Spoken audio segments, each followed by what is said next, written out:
তো আমরা বন্ধুরা, আপনারা কেমন আছেন অবশ্যই কমেন্টে জানাতে পারেন। তো সকলকে স্বাগত বিষ্ণু প্রসাদ ছোট্ট ইউটিউব চ্যানেলে।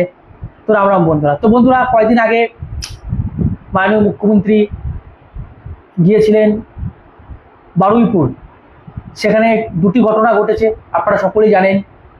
একটি কিশোরীর ঘটনা ঘটেছে, যেটা আমি মুখের ভাষায় প্রকাশ করতে পারছি না। তারপরের ঘটনা, কিশোরকে পিটিয়ে খুন করা হয়েছে। তো এই ঘটনাটি ঘটেছিল কার্যত। এবং তারপরে মাননীয় মুখ্যমন্ত্রী গিয়েছিলেন এবং সেখানে গিয়ে তিনি যেটুকু বলার সেটুকু বলেছেন, যে পাশে থাকবো, সাহায্য করব। এবং কি সাহায্য করছি সেটা পরিবারের লোকেরাই বলবে যে আমরা কি সাহায্য করেছি, আমি মুখে কিছু বলবো না। কিন্তু এখন দেখুন, নিন্দুকরা তো থাকে, সব জায়গায় নিন্দুক থাকে। তো নিন্দুকদের কাজ কি? নিন্দা করা। তো এখন একটি ভিত্তিহীন খবর রটাচ্ছে, মিথ্যা কথা রটানো হচ্ছে যে যে যুবকের মৃত্যু হয়েছে সেই যুবকের পরিবারকে কি সাহায্য করেছে সেটা নাকি মাননীয় মুখ্যমন্ত্রী বলেছেন। হ্যাঁ, আমি শুনেছি, অবশ্যই বলেছেন যে কি সাহায্য করেছে কি করেনি সেটা কিন্তু মাননীয় মুখ্যমন্ত্রী বলেছেন।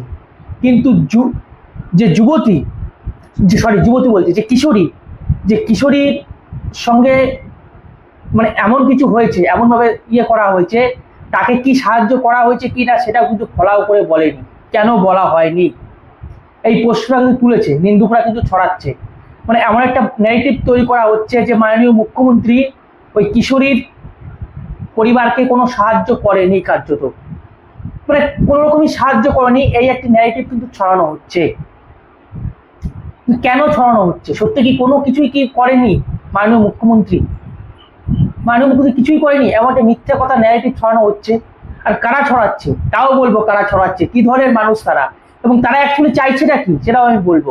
কিন্তু আমি যেটুকু জানি, কিশোরীর যিনি পিতা, যিনি বাবা, তিনি নিজে বলছেন তাকে চাকরি দেওয়া হয়েছে এবং তিনি যে স্কুলে তার মেয়ে পড়াশোনা করতো সেইখানে আরো নতুন স্কুল তৈরি করা হচ্ছে।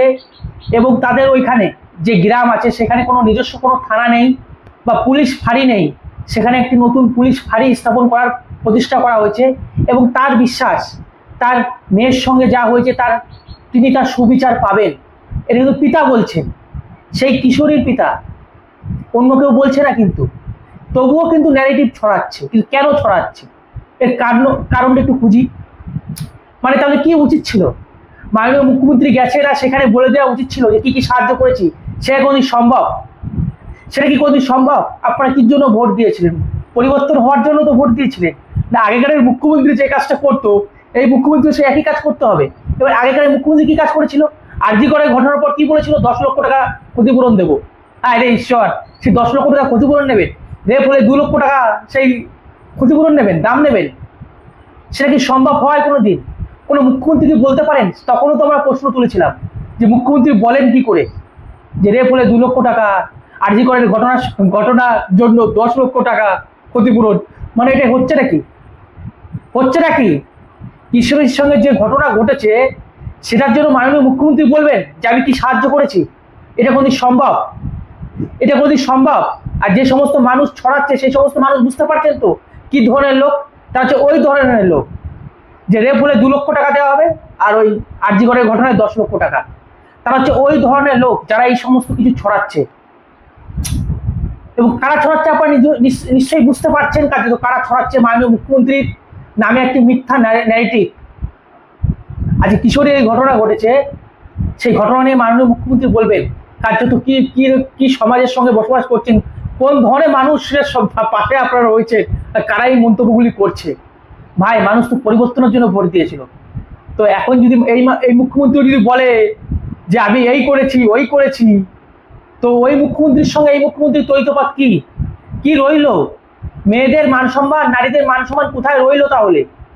সেই যদি আগেকার মুখ্যমন্ত্রী সবকিছু হবে, কোথায় রইল? সেই কারণেই কিন্তু মাননীয় মুখ্যমন্ত্রী বলেছেন যে আমি কি করেছি, কি সাহায্য করেছি আমি বলতে পারবো না, তাদের পরিবার বলবে। যদি বলতে পারে তো তাদের পরিবার বলতে পারে, কিন্তু আমি নিজে থেকে কিছু বলবো না। কারণ তিনি একজন সৎ মুখ্যমন্ত্রী। তিনি জানেন যে এই ঘটনা যদি বলে তাহলে সেটাকে নিয়েই আবার রাজনীতি হবে।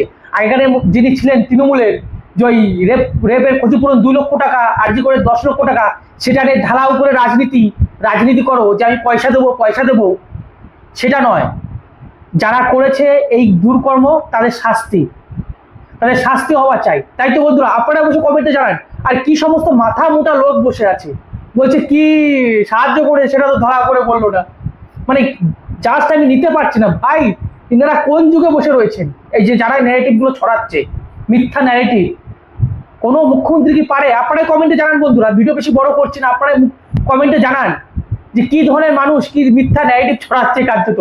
নারীদেরকে তারা কি চোখে দেখে, কি সম্মান করেন নারীদের, আপনারাই কমেন্টে জানান, কমেন্টে জানান বন্ধুরা। তো ভালো থাকুন, সুস্থ থাকুন, রাম রাম, ভারতবর্ষকে জয়, বন্দে মাতরম, জয় শ্রীরাম।